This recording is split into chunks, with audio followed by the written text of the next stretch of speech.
High everyone, welcome back to another mini vlog. রিজুর জন্মদিনের দিন সকাল সকাল দিনটা ম্যাগি দিয়ে শুরু করলাম। অনেক দিন ধরেই রিজু খাবে খাবে করছিল ম্যাগি, তাও আবার ডিম দিয়ে। তো চাউমিনের মতন মা বানিয়ে দিল সকালবেলা ব্রেকফাস্টে ম্যাগি।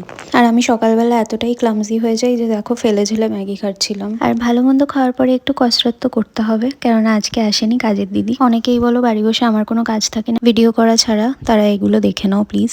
টুকটাক ঘরোয়া কাজ কিন্তু সবারই করতে হয়, আমিও করি। এই যে যেমন দেখো রিজুর জন্য আমি ফ্রাইড রাইস আর চিলি পনিরটা বানিয়েছি নিজের হাতে। আর অনেকদিন ধরেই আমার শখ ছিল যে ওপরে ছাদে আমি গাঁদা ফুলের গাছ লাগাবো, তাই রিজু আসার সময় নিয়ে এসেছিল আর এনেছিল গোলাপ। গোলাপটা যদিও আমি নিজেই জোর করে ওকে বললাম যে কিনে দে, জন্মদিনে আমি কি দেবো, ওই আমাকে গোলাপ দিয়েছে। আর তোমরা অনেকেই আমার এই নেকলেসটা দেখতে চাইছিলে। রিসেন্টলি আমি প্রজাপতি নেকলেসটা কিনেছিলাম, তোমরা অনেকেই ওয়েটটা জানতে চাইছিলে। এটার ওয়েটটা অ্যাপ্রক্সিমেটলি 5 গ্রাম 200 মিলি।